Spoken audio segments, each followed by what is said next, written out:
Assalamualaikum warahmatullahi wabarakatuh. Perkenalkan, nama saya Safandra Aulia Fata, NIM 03071811823009.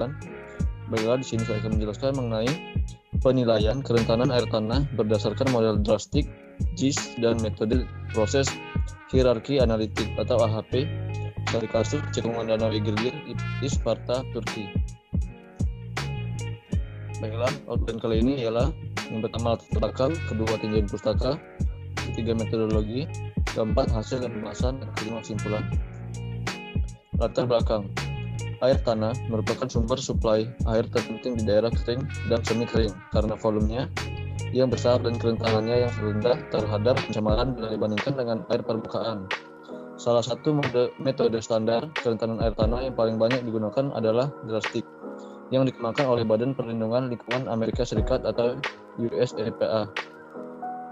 Sebagai metode untuk menilai potensi pencemaran air tanah, dalam beberapa tahun terakhir, metode drastik telah dimodifikasi dengan menggunakan parameter tambahan atau dengan mengabaikan parameter yang ada sesuai dengan karakteristik wilayah tadi. Cekungan danau Eğirdir telah dipilih sebagai daerah studi. Terdapat dua cekungan air tanah, Ulu Borlu, Senirken, dan Yalva Gilendos, dengan luas gabungan 525 km persegi.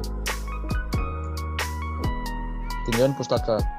Dinamika hidrosfer air tanah adalah air yang tersimpan dalam tanah. Air mengisi ruang antara butir tanah dan meresap ke dalam tanah. Air tanah punya banyak kelebihan dibanding air permukaan. Air tanah lebih steril, temperatur lebih stabil, dan cadangannya melimpah meskipun musim kemarau. Sistem informasi geografis adalah informasi sistem komputerisasi yang memungkinkan penangkapan, pencontohan, pemanipulasian, penemuan kembali, penganalisis, dan presentasi data acuan geografis sebagai fasilitas untuk menyiapkan, merepresentasikan, dan menginterpretasi fakta-fakta yang berkaitan dengan permukaan bumi. Proses hierarki analitik adalah teknik terstruktur untuk mengatur dan menganalisis keputusan yang kompleks berdasarkan matematika dan psikologi. Metodologi. Arah aliran air tanah, akuifer aluvium mengarah ke danau Eğirdir di cekungan di sebelah barat danau. Jumlah debit air tanah telah dihitung sebesar 7,8 jam per tahun. Besarnya debit air tanah di sebelah timur danau Eğirdir melalui akuifer Kars ditentukan sebesar 114 jam per tahun menggunakan model Mott's-Flow. Terdapat beberapa metode yang dilakukan dalam melakukan penelitian ini. Metode tersebut antara lain adalah: langkah pertama, metode drastik berbasis JIS digunakan untuk menilai kerentanan wilayah studi. Akronim drastik merupakan ketujuh parameter yang digunakan dalam model, yaitu kedalaman air, isi ruang jaring, media akuifer, media tanah, topografi, dampak zona vadosa, dan konduktivitas hidraulik. Ketujuh parameter tersebut kemudian diberi bobot mulai dari 1 hingga 5. Bobot dan peringkat numerik ini dibuat dengan menggunakan teknik Delphi oleh Aller et al. 1987. Teknik Delphi memanfaatkan pengalaman praktis dan penelitian para profesional di bidang minat untuk menilai tingkat risiko. Biasanya, para ahli diminta untuk menilai tingkat risiko dari aktivitas tertentu di bawah serangkaian kondisi awal. Langkah kedua. Pada langkah kedua, raut muka dan penggunaan lahan parameter ditambahkan ke parameter metode drastik yang diketahui dan metode itu dimodifikasi. Peta kerentanan kedua wilayah tersebut disiapkan dengan menggunakan metode drastik dan teknik JIS yang telah disebutkan sebelumnya. Pengaruh parameter ini ditentukan dengan menganalisis sensitivitas parameter tunggal yang dirancang untuk membandingkan teoretis bobot dengan efektif bobot. Langkah ketiga. Pada langkah ketiga, metode proses hierarki analitik atau AHP digunakan untuk menentukan koefisien peringkat klien dari setiap parameter dengan metode drastik.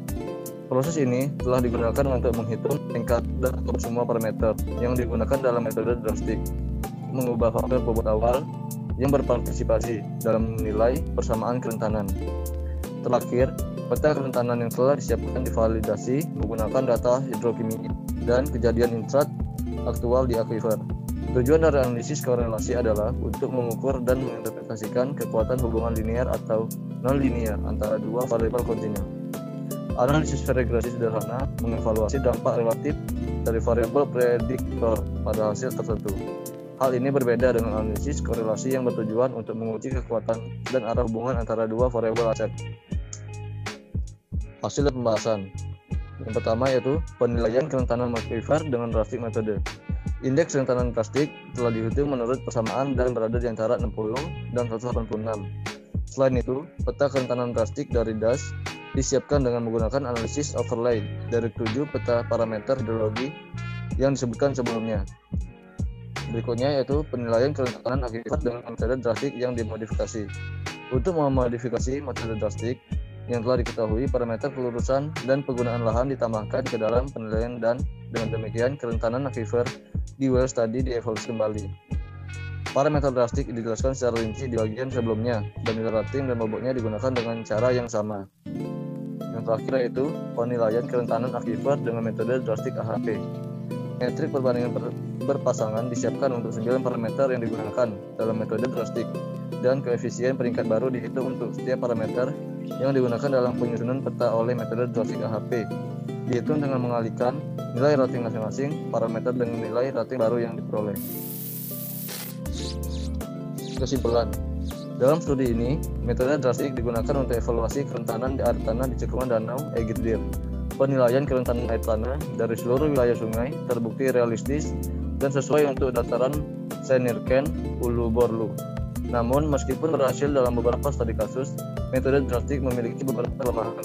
Dalam penelitian ini, metode drastik dimodifikasi dengan menambahkan parameter kelurusan dan penggunaan lahan. Selain itu, unit karbonat di wilayah studi juga diidentifikasi memiliki potensi kontaminasi sedang. Daerah lain di utara, selatan, dan barat cekungan memiliki potensi kontaminasi yang rendah. Selain itu, parameter kelurusan menunjukkan bobot efektif yang lebih rendah jika dibandingkan dengan parameter tata guna lahan. Selain itu, peta kerentanan akifer yang disiapkan dengan metode yang berbeda dibandingkan dengan konsentrasi nitrat air tanah. Selanjutnya dilakukan analisis regresi linier sederhana untuk mengetahui hubungan statistik antara konsentrasi nitrat air tanah dengan peta kerentanan akifer. Untuk alasan ini, dapat disimpulkan bahwa metode drastik AHP memberikan hasil yang lebih valid dan akurat dibandingkan metode lain untuk penilaian kerentanan akifer aluvial. Baiklah, mungkin hanya ini yang dapat saya sampaikan. Wassalamualaikum warahmatullahi wabarakatuh.